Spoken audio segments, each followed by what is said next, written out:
దేశంలో ఉగ్రదాడులు జరిగినప్పుడు గాని, భారత్ పాకిస్తాన్ మధ్య ఉద్రిక్తతలు పెరిగినప్పుడు గాని ఒక విచిత్రమైన పరిస్థితి కనిపిస్తుంది. దేశంలోని ముస్లింలు తమ దేశభక్తిని మళ్లీ నిరూపించుకోవాల్సిన పరిస్థితి ఏర్పడుతుంది. ఇది నిజంగా బాధాకరం. దేశ పౌరులందరికీ సమాన హక్కులు ఉన్నప్పటికీ కొన్ని రాజకీయ, సామాజిక పరిస్థితుల వల్ల ఈ ఒత్తిడి తప్పడం లేదు. అలాంటి సందర్భాల్లో మజ్లిస్ అధినేత అసదుద్దీన్ ఓవైసీ వంటి నాయకులు జాతీయ జెండా చేత పట్టుకుని భారత తరపున గట్టిగా మాట్లాడడం మనం తరచుగా చూస్తూనే ఉంటాం. ఇప్పుడు రాజకీయంగా చూస్తే వైసీపీ అధినేత వైఎస్ జగన్మోహన్ రెడ్డి పరిస్థితి కూడా దాదాపు ఇదే విధంగా మారిందనే చర్చ రాజకీయ వర్గాల్లో జరుగుతోంది. ముఖ్యమంత్రిగా ఉన్న సమయంలో తిరుమల తిరుపతి దేవస్థానం వ్యవహారాలపై అనేక విమర్శలొచ్చాయి.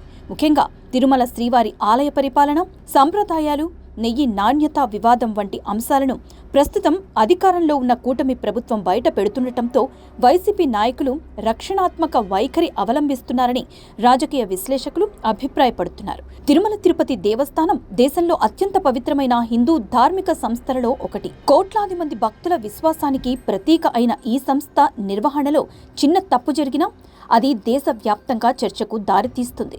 ఈ నేపథ్యంలో భూమన కరుణాకర్ రెడ్డిని టీటీడీ చైర్మన్గా నియమించడం అప్పట్లోనే వివాదాస్పదమైంది. ఆయన కుటుంబం క్రైస్తవ మతాన్ని అనుసరిస్తుందనే విషయం ప్రజలకు తెలిసిందే. భారత రాజ్యాంగం ప్రతి ఒక్కరికి మత స్వేచ్ఛ కల్పించినందున అది తప్పు కాదు. కానీ హిందూ ఆధ్యాత్మిక వ్యవస్థను నిర్వహించే సంస్థకు నాయకత్వం విషయంలో భక్తుల భావోద్వేగాలు కూడా కీలకమనే వాదన అప్పుడే వినిపించింది. విమర్శకుల అభిప్రాయం ప్రకారం ఆలయ సంప్రదాయాల పట్ల పూర్తి నమ్మకం లేదా అనుబంధం లేని వ్యక్తులు బాధ్యతలు చేపట్టినప్పుడు అపార్థాలు, వివాదాలు తలెత్తే అవకాశం ఎక్కువగా ఉంటుంది.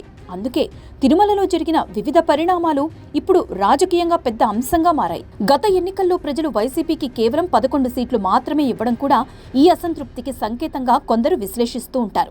ఈ పరిస్థితుల్లో వైసీపీ నాయకులు హిందూ ధర్మం పట్ల తమ గౌరవాన్ని ప్రజలకు తెలియజేయడానికి ప్రయత్నిస్తున్నట్లు కనిపిస్తోంది. భూమన కరుణాకర్ రెడ్డి తన కుమార్తె వివాహాన్ని హిందూ సంప్రదాయం ప్రకారం నిర్వహించి ఆ కార్యక్రమానికి సంబంధించిన చిత్రాలను సోషల్ మీడియాలో పంచుకోవటం కూడా అదే దిశలో జరిగిన చర్యగా రాజకీయంగా విశ్లేషిస్తున్నారు. ఇటీవల వైఎస్ జగన్మోహన్ రెడ్డి కడప జిల్లా నందిపల్లిలోని నందీశ్వర ఆలయంలో జరిగిన విగ్రహ ప్రతిష్టాపన మరియు కుంభాభిషేక కార్యక్రమాల్లో పాల్గొన్నారు. సంప్రదాయ హిందూ వస్త్రధారణలో నుదుటిపై తిలకం ధరించి పూజల్లో పాల్గొన్న ఆయన స్వామివారి తీర్థ ప్రసాదం స్వీకరించిన దృశ్యాలు విస్తృతంగా ప్రచారం పొందాయి. ఆయనకు చెందిన మీడియా వేదికలు మరియు సోషల్ మీడియా ద్వారా ఈ సందేశం ప్రజల్లోకి వెళ్లేలా ప్రయత్నం జరిగినట్లు రాజకీయ పరిశీలకులు భావిస్తున్నారు. ఇది కేవలం భక్తి ప్రదర్శన లేక రాజకీయ వ్యూహమా అనే ప్రశ్న ఇప్పుడు చర్చనీయాంశంగా మారింది. ముఖ్యంగా ముఖ్యమంత్రి నారా చంద్రబాబు నాయుడు మరియు ఉప ముఖ్యమంత్రి పవన్ కళ్యాణ్ హిందూ ధర్మ పరిరక్షణ అంశాన్ని బలంగా ముందుకు తీసుకువస్తున్న నేపథ్యంలో ఆ వాదనలకు రాజకీయంగా సమాధానం ఇవ్వాలనే ప్రయత్నంగా జగన్ చర్యలను కొందరు విశ్లేషిస్తున్నారు. అయితే విమర్శకులు ఒక ప్రశ్నను ముందుకు తెస్తున్నారు. గతంలో వచ్చిన ఆరోపణలు, వివాదాలు పూర్తిగా నివృత్తి కాకముందే ఇప్పుడు భక్తి ప్రదర్శనలు ప్రజలను ఎంతవరకు నమ్మిస్తాయి?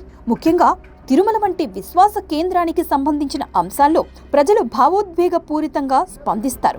అందువల్ల రాజకీయ చర్యలు మాత్రమే సరిపోవని, పారదర్శకత మరియు విశ్వాస పునరుద్ధరణ అవసరమని వారంటున్నారు. ఇంకో కోణంలో చూస్తే జగన్పై విశ్వాసం ఉంచిన మైనారిటీ వర్గాలకు ఈ పరిణామాలు ఎలాంటి సందేశం ఇస్తాయనే అంశం కూడా కీలకం. ఒకవైపు మెజారిటీ భావోద్వేగాలను సమతుల్యం చేయటం, మరోవైపు సంప్రదాయ మద్దతుదారుల విశ్వాసాన్ని నిలబెట్టుకోవటం, ఇది ఏ రాజకీయ నాయకుడికైనా క్లిష్టమైన సమీకరణమే. మొత్తానికి ఆంధ్రప్రదేశ్ రాజకీయాల్లో ఇప్పుడు ధర్మం, విశ్వాసం, రాజకీయ వ్యూహం ఈ 3 అంశాలు కలిసిపోయిన కొత్త చర్చ మొదలైంది. భక్తి నిజమా, రాజకీయ అవసరమా, లేక ఇమేజ్ పునర్నిర్మాణ ప్రయత్నమా అన్నది నిర్ణయించేది చివరకు ప్రజలే.